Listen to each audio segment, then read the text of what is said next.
The Phoenix Suns are 6-1, one of the best teams in the Western Conference. A lot of good going around, but at the same time, there's been a topic that's been very divisive. Lots of hate in the Suns community and revolves around their big man, Jusuf Nurkic. I am Eric Ruby, joined by Espo, joined by Steven, of course, PHNX Suns representing here.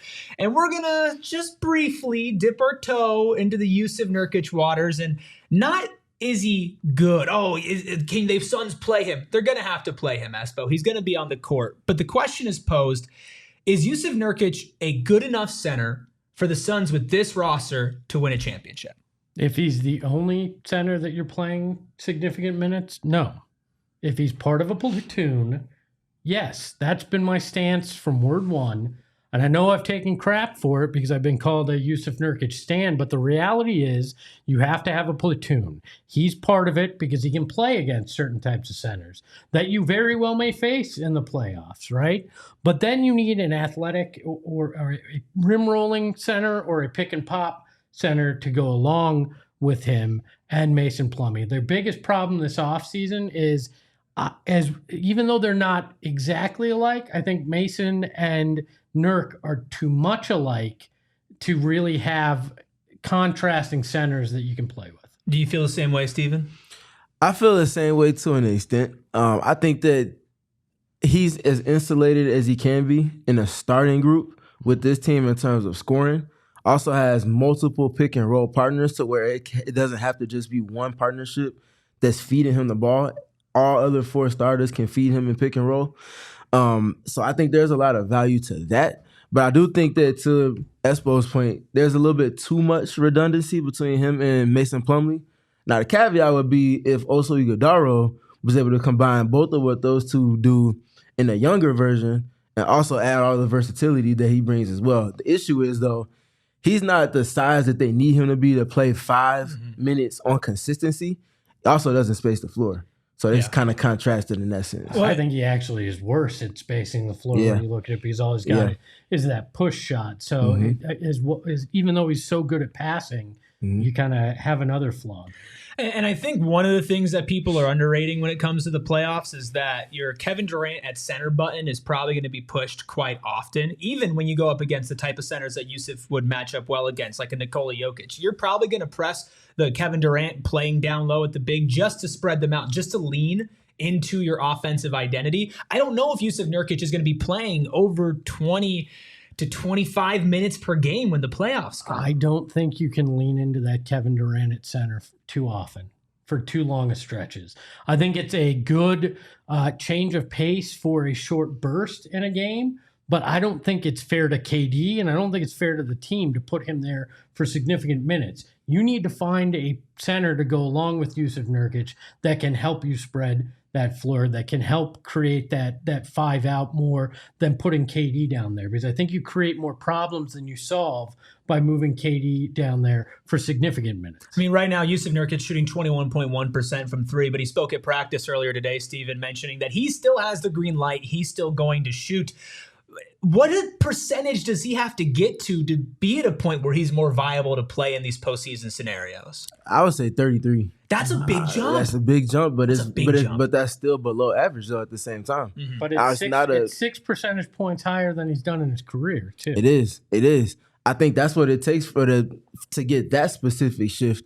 I think the value that comes with him spacing though is not just him shooting it; it's the ability to connect, be a pressure release, pass just posting up at the elbow or posting up on the block, and keeps them in the space in where if he is unaccounted for, you can pitch it to him and then flow into direct actions after that and keep the offense flowing. I think that's more so the premise of him being spaced than him shooting, because he knows he's not going to be knocking down 35% of his three-point shot. So I think that's the value that comes in that. But I do also feel like, just generally speaking, he just has to be better. Yeah. We could talk about all these other things. He just has to be better. We know he can, so we don't have unrealistic expectations for him. But is that point that he can hit? I mean, is it enough? Right? Is it enough to take you over the edge? Because we've seen championship teams not have great center play. Tristan Thompsons of the world and Kevon Looney's, and those are not bad players. They filled their role right, but they're by no means superstars. Jusuf Nurkic fills certain roles, does certain things, including rebounding, screening. Well, is that good enough, Espo? Well, look, I don't need 3-point shooting from him, right? And this is a big if, but I think he can if he can clean up the turnovers, right? According to Cleaning the Glass, this is his lowest assist percent ever in his career through right now, and it's by like 50%. He was in the 89 percentile last year. He's in the 36 percentile right now. You know what that says to me? This is a guy in a new offense with a hurt finger. Yeah. And I know people don't want excuses, but I think that's part of what's going on. And if he can clean up the turnovers, I think you can count on him in certain situations. Again, there's matchups, and we know this, that he's not going to be able to play against, that he's going to get played off the floor. But in the matchups that he can play against, if he cleans up the turnovers, he's still a guy that's almost averaging a double-double that can help you in areas that you need help in. I mean, he has a 1-to-2 basically assist to turnover ratio, 1.6 to 3.7. That's not good. I think it's very clear that at the lows that we've seen Jusuf Nurkic play this season, there's zero chance that they could win a championship because he handcuffs them too much. But at the highs, like we saw in the Philly game where you stayed big, he's a plus 16 and a 2-point win. Like, that's the type of guy that you could have as just a piece, as a cog on this championship team. But let's shift the conversation a little bit, because I think what we're all on the same page is we have to see Jusuf Nurkic improve on something, whether it's the 3-point shooting, whether it's the turnovers, right? We need to see uptick in one of his deficiencies to feel comfortable with him being a big part of this rotation come playoff time. But a big conversation around Jusuf Nurkic is the trades. However, with the assets the Suns have to trade, you're not trading any of your top three. You're probably talking Grayson Allen, Josh Okogie, or Jusuf Nurkic himself. You're going to be able to find a center for that, but you're going to be able to find a flawed center. So is it as simple as finding different flaws than Jusuf Nurkic? Is that really the simple answer? But that's why you can't trade Jusuf Nurkic for it. You're not going to get a better center by trading Jusuf Nurkic. But a different center. And I mean, everybody's like, we'll throw in the 2031 pick. Okay, name me a team that's going to want to take on the salary, that it has a better center, that's willing to give up said better center for 2031. Everybody's like, well, it could be any. Yeah, and it could be the 30th pick in the draft, right? And people are so conscious about the second apron, the first apron, all those costs. I just don't see where you could trade Jusuf Nurkic. What you're going to have to decide is there enough redundancy in what Grayson Allen does that you feel comfortable enough flipping him for a guy that can pair with Jusuf Nurkic to make you better in totality? Is a guy like Bobby Portis, who may become available, who's struggling to start this year, and the Bucks are too, is that the kind of guy you'd be willing to give up Grayson and maybe draft capital for? Like, who are the guys that you're willing to part with Grayson for? Because the reality is, Josh Okogie in a 2031 pick probably isn't going to get you a lot. You could maybe be in the Nick Richards conversation, but does that really change your fortunes? That's a lateral move. Yeah, probably not. But it is a lateral move, Steven. It's not about getting a better player. It's about getting a player that fills a different role. And even if you're not trading Jusuf Nurkic, if you're just trading for a really good young vertical spacer, somebody who's going to block shots, catch lobs at the rim, not try to pass the ball, not try to shoot threes, but just be very focused in. A little bit like a Derek Lively type. Obviously, the Mavs, with it's a top 15 pick to get Derek Lively. You're not going to get that type of value in this trade for the Suns, but somebody who fills a similar role. Like, if they have somebody like that to platoon with Jusuf Nurkic, are all of our troubles and fears gone? No.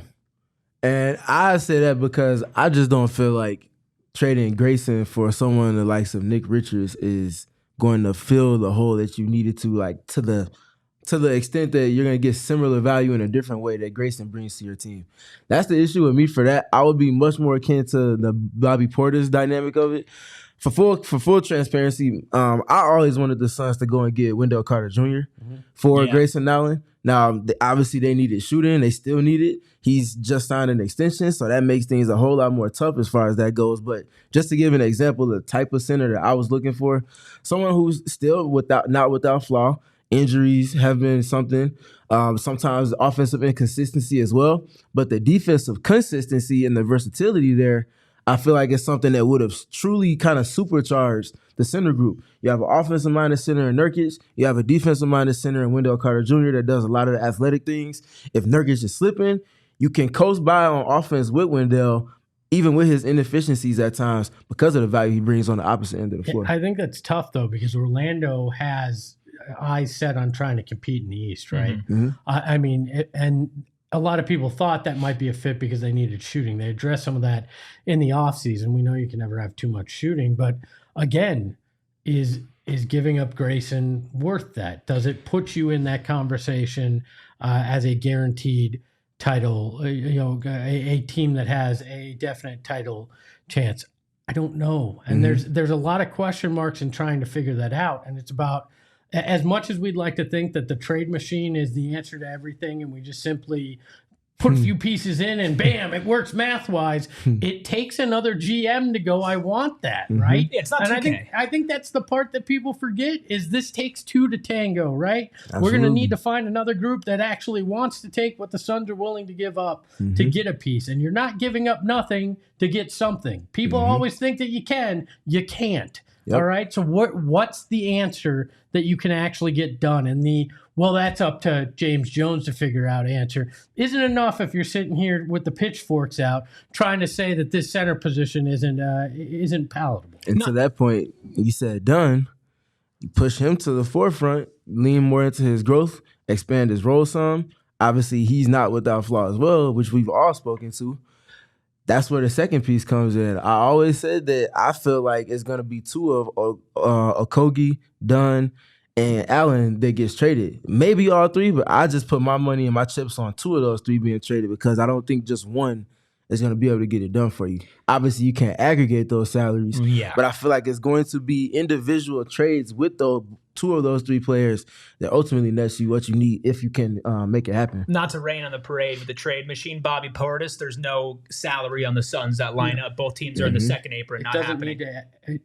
Because they couldn't aggregate. They're in the second. They're both in the second apron. And as far as could find a third, it's very complicated. Wendell Carter Jr. can't be traded this year. He signed an extension. The reality is, and I think what this kind of thought exercise is bringing up is that these are the cards that the Phoenix Suns have to play with, right? And it's a matter of strategizing to utilize the best. And we've seen championship teams utilize a center by rotation, go small type of lineup to win like series and win championships because of the perimeter talent, because of the guards and the forwards they have and the luxury that they had with that. And if there are no trades made or if there's just trades around the margin, you're probably not getting a new starting center. You're probably getting somebody who platoons in and out. And again, you're not finding somebody who is just magically way better than Jusuf Nurkic. So it's on Mike Budenholzer, it's on Jusuf Nurkic, it's on this team to find a better way to utilize him so that when you go into the playoffs, whether it's the turnovers, whether it's the three-point shooting, whether it's playing him less and playing so more and KD at the 5 and Mason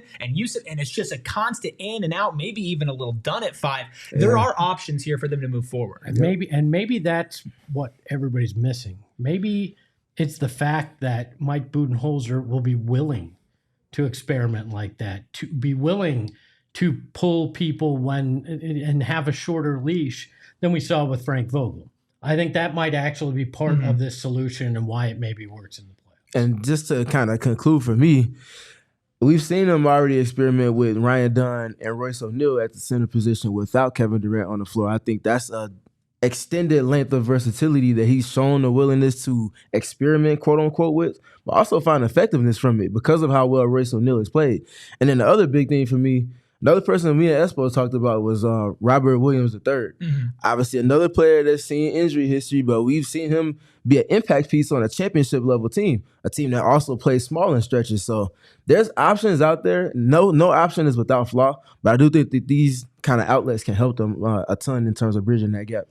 We will see. We're going to follow along every step of the way. PHNX Suns is there 5 shows a week, even more than that, including pre-games and post-games as well for every single game. You can follow along right here on PHNX Sports. Make sure you hit that subscribe button. Make sure you turn notifications on so you know when we go live and you know when we post as well. Of course, you can follow Espo at Espo. You can follow Steven at StevenPG3. You can follow the show at PHNX_Suns on X, Twitter, and on Instagram. You can follow me at ERIKRUBY. You can catch all Suns action, reaction, everything right here on PHNX Sports.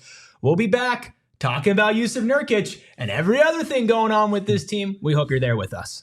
We all silly like the mayor.